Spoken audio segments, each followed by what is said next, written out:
Halo semua, hari ini saya akan mengajak teman-teman untuk tahu bagaimana sih cara uji homogenitas pada SPSS. Nah, yang pertama yang harus kita ketahui yaitu konsep dari uji homogenitas ini sendiri, di mana pengujian ini mengenai sama tidaknya mengenai variabel dua variabel atau lebih. Nah, uji homogenitas ini juga digunakan sebagai syarat dalam analisis independent sample t-test dan uji ANOVA. Uji homogenitas ini sendiri mempunyai konsep dasar yang dapat diketahui bahwa varian dari distribusi data itu sama atau tidak. Nah, jika sama disebut homogen, jika tidak sama disebut tidak homogen. Nah, homogenitas ini sendiri merupakan syarat analisis independen sampel t-test atau uji dua sampel yang tidak berpasangan dan analisis ANOVA. Selanjutnya, dasar keputusan dari uji homogenitas ini sendiri ada dua, yaitu yang pertama, jika signifikansi lebih besar dari 0,05 maka distribusinya itu homogen. Distribusi datanya itu bisa disebut homogen. Dan jika kurang dari 0,05 maka distribusi datanya itu tidak dapat disebut homogen atau berarti tidak homogen. Nah, teman-teman, berarti jika datanya homogen maka kita itu dapat melanjutkan ke uji independen sampel t-test. Namun jika diketahui data tersebut tidak homogen maka tidak dapat lanjut ke analisis independen atau uji independen sampel t-test, tetapi kita dapat melakukan ke uji non parametrik. Nah, seperti yang sudah teman-teman lihat di layar bahwa ada dua kelas. Di sini ada kelas A dan kelas B. Ada 22 sampel penelitian, yang berarti sampel ini adalah 22 siswa di dalam kelas.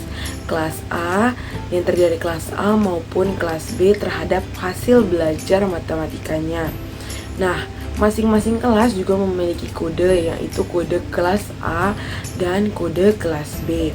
Maka kita bisa uji data ini homogen atau tidak, sehingga kita dapat langsung lanjut ke uji independen sampel t-test, yakni untuk mengetahui perbedaan rata-rata hasil belajar dari kelas A ataupun kelas B itu homogen atau tidak. Jadi kita harus tentukan dulu dia homogen atau tidak. Nah, maka dari itu kita dapat menguji terlebih dahulu. Nah, di sini seperti yang sudah dilihat bahwa tadi sudah dijelaskan di awal ada data-datanya, maka kita dapat membuka SPSS-nya ya. Di sini dibuka SPSS-nya. Pertama ada data view dan ada variable view. Yang pertama kita lihat yaitu variable view, di mana variable view ini kita ketikkan pada bagian variable view. Pertama kita ketik hasil, dan yang kedua kita ketik kelas.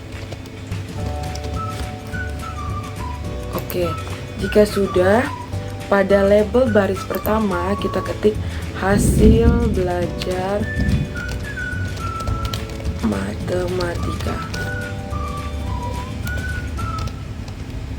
dan yang label yang kedua yaitu kita ketik kelas. Nah, pada value yang bagian nomor 2 kita klik 2 kali, klik sini. Value yang pertama kita isi 1 dan labelnya yaitu kelas A. Kelas A. Dan add, dan lagi kita ulangi 2 dan kita tulis kelas B.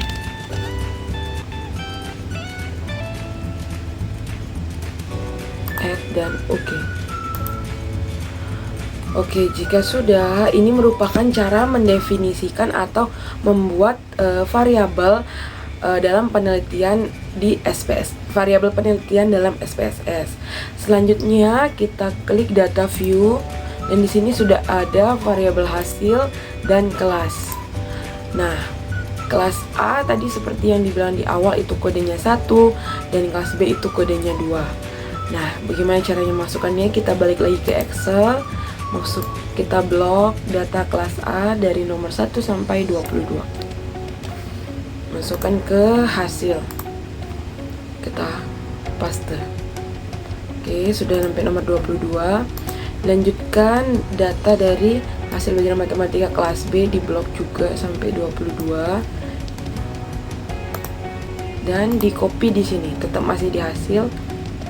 Ya, di sini sudah ada 44 hasil, lalu kelasnya juga di sini kode kelasnya kita masukin dari nomor 1 sampai 22, kodenya 1.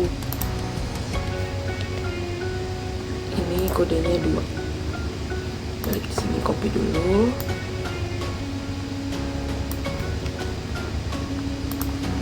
Kita klik kodenya 2. Oke, jika sudah, maka sudah terinput 44 data dari hasil dan juga kelas. Selanjutnya kita masuk ke analyze. Oke, compress min. Terus kita klik ANOVA. Hasil belajarnya kita masukkan ke dependent list dan kelasnya itu pada faktor. Lalu option, kita beri centang pada homogeneity of variance test. Lalu beri centang pada homogeneity sudah. Berarti ini kita memilih untuk melakukan uji homogenitas dan kita pilih continue lalu oke. Maka di sini sudah keluar one way ANOVA-nya, yaitu ada dua output. Yang pertama test of homogeneity of variance, yang kedua ANOVA. Nah, di sini berarti kita bisa lihat bahwa data yang sudah ada di sini, yaitu kita lihat pada signifikansinya. Nah, di sini signifikansi yang ada yaitu kita lihat yang paling atas, yaitu 0,071. Dan itu berarti bahwa seperti halnya kita mengambil sebuah dasar data pada data homogenitas, terlihat bahwa nilai signifikansi pada data penelitiannya adalah 0,01, berarti nilai ini lebih besar dari 0,05. Nah, dengan melihat signifikansi ini, maka dapat disimpulkan hasil belajar matematika untuk distribusi datanya itu homogen karena lebih besar kan dari 0,05.